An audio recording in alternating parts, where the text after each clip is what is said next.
The Europeans is an EU-funded project that aims at countering populism through active European citizenship. This video shows the highlights of the first out of 4 online events that took place on 9 November 2022. The We Europeans project has 8 partners from 7 countries. But represented in our online event are meanwhile far more. And this is something that shows that populism is a topic that concerns all of us and all over Europe. Words that were chosen mostly: people and racism. The people. Who are the people? And this is a question actually which is already very related to our project and the topic of populism. So populists are always trying to divide the society in these 2 groups. On one hand, we have the people, pure, non-corrupted, hardworking people, and on the other hand, could be the same elite or somebody who, especially right-wing populists, are considering the others. So basically, somebody who is not considered by populists themselves as part of the people. Populists stir up fear and insecurity by warning of alleged dangers posed by certain groups of the population, such as ethnic minorities, LGBT, or migrants. And as its ideological core, extreme populism questions the very basic values of contemporary civilization, human rights, and the equal dignity of all human beings. In order to understand populism, we cannot reduce this only to extreme right protests or irrationalism or so on. Populism is not an ideology. Populism is a way to construct politics. So it could be left or right. It could be progressive to a certain extent or reactionary. So it is, on this regard, neutral. Populism, as already my colleagues have stressed more than once, is not or doesn't start necessarily as an ideology per se, but it's much more of was a political tool that was used at the same time by left, right, center, kind of like political parties. I agree that there is left-wing populism, but I think that we have to admit that the big issue nowadays, and here in Europe especially, but in the whole world, is right-wing and nationalist populism. Not only because it's the populism who is growing, who is more and more bigger, but also because he is now rising power. When we are talking about rise of populism today, we can say that these populists are omnipresent in all our party systems in all European countries, and that's because we can say that existence of populism or rise of populism could be connected be considered as a dysfunction of the system. I think that populism is just more of a product of a sort of a crisis that we are living overall in our Western systems, our Western democratic system. It's not, it's worrying, but the consequence of this is the rising of authoritarianisms, I use the plural, more or less in several countries within the European Union as well. And also the kind of like need that people feel for an authoritarian, messianic almost figure that has to come and save that deliver them from all the evils that they are suffering within the society. This is also populistic, but as somebody already said, this is nothing new under the sun. Obviously, with the rise of security threats after 9/11, after big economic problems connected with economic crisis between 2008, 2012, especially in South Europe, and and after with migrant situation in 2015, and obviously with the war today. This is a very fertile ground for populists because there are a lot of discrepancies, a lot of shakes in political systems, and that's a fertile ground for populists, and they are very able to use these new these issues.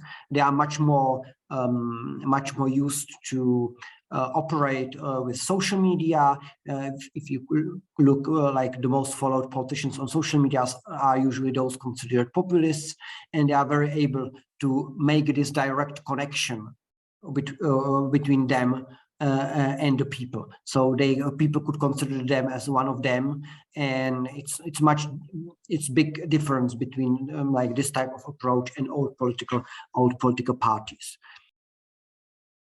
The problem with populism is when it is stolen from its root. And the root of the word populism, as I was saying before, as we saw in the survey, is nothing else than the people. And it's way more democratic than the status quo. And I would also like to mention that the rise of populism is these days is connected with, on the other hand, with the decline of traditional political parties.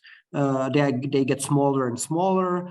They don't need their big party membership in order to like do politics, and those traditional political parties, they get more and more closer together in the center, and they are competing for like more center-right, center-left political voters, and don't offer a real political alternative as in the past. So for that, if voters are not happy with the current affairs and they would like to vote for an alternative, in many cases, in many countries, the real alternative against the establishment, against the government, is to vote for somebody out of the establishment, and this space is very easy to be occupied by those parties considered populist, both on the right and the left.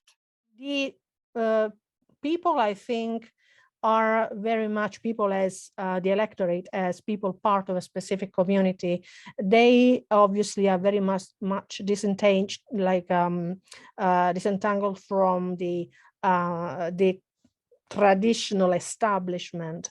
They don't trust the establishment anymore, and therefore it's very easy for other political forces that they are emerging in the last decades to play the card of populism in order to attract the masses. What do all these populists, left and right of the border, have in common? They have in common citizens' mobilization. Passionate, often angry, always relevant.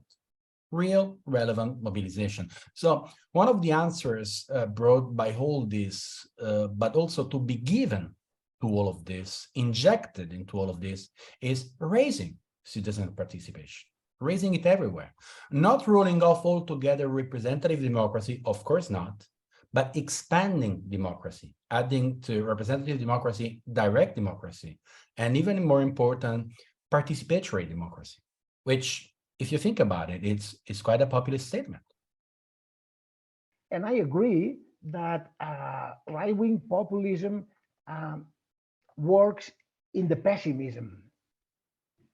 And pessimism is against human rights. In which way?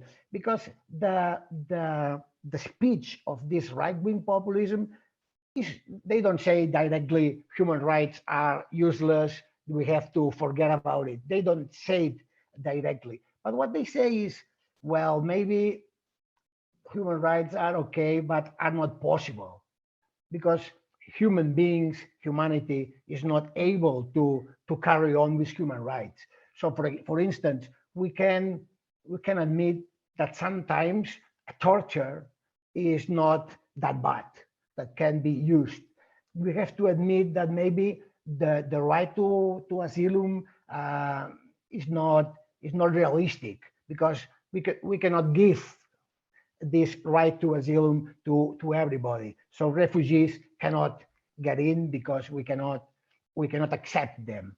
Or for instance, they doubt or they question the first article of the Human Rights Declaration that says that all human beings are equal in rights and dignity. And at the end, they say, well, they are not so equal. There are people who maybe deserve more rights than others, maybe because they are men, maybe because they were born in some countries, maybe because they have a certain religion or a certain color of the skin. So they promote this idea that human rights are just a nice tale, but not a law that have to be implemented and have to be ensured and guaranteed for everybody. We see a very close connection between hate crime and hate speech. We have many observations and I would say proofs how hate speech used publicly without almost any consequences on the internet or on the street leads to more and more hate crime committed against people who seem to belong to the different minorities. What they try is to divide society and to put society in a kind of hierarchy, put somebody upon the others.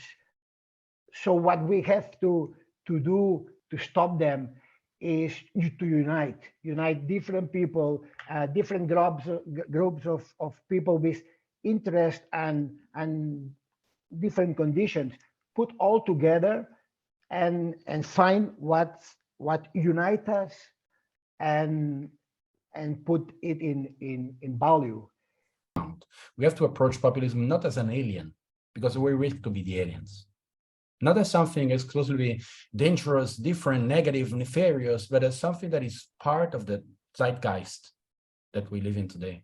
And we do not want and cannot afford to be out of that zeitgeist, out of the game of history. And this is what we try with our We Europeans project. We have two different target groups, targeting people who are confronted by populism in their everyday lives, but also actors from education, politics, media, science, and civil society. And what we want to do is, we are not aiming to point a finger, oh, this populist, we don't like this, and we are against it, and we don't want to demonize something, we don't want to moralize. But we want to counter populism with the values of European citizenship. And for this reason, we are offering thematic blog articles, information by dealing with fake news, fact checks, give information about European achievements, something we can be really proud of being European. And European does not mean that we are national-born Europeans, but that we share the European values. We want to give discussion and argumentation aids. And all this will happen in the public part, in knowledge and support. But we also have a community of practice, aiming at people who are confronted by populism in their professional context. We aim to establish a network in which we exchange face-to-face at events taking place in our project countries, events that take place online, like this one here today, but also online here in our community of practice, for which you can register for free.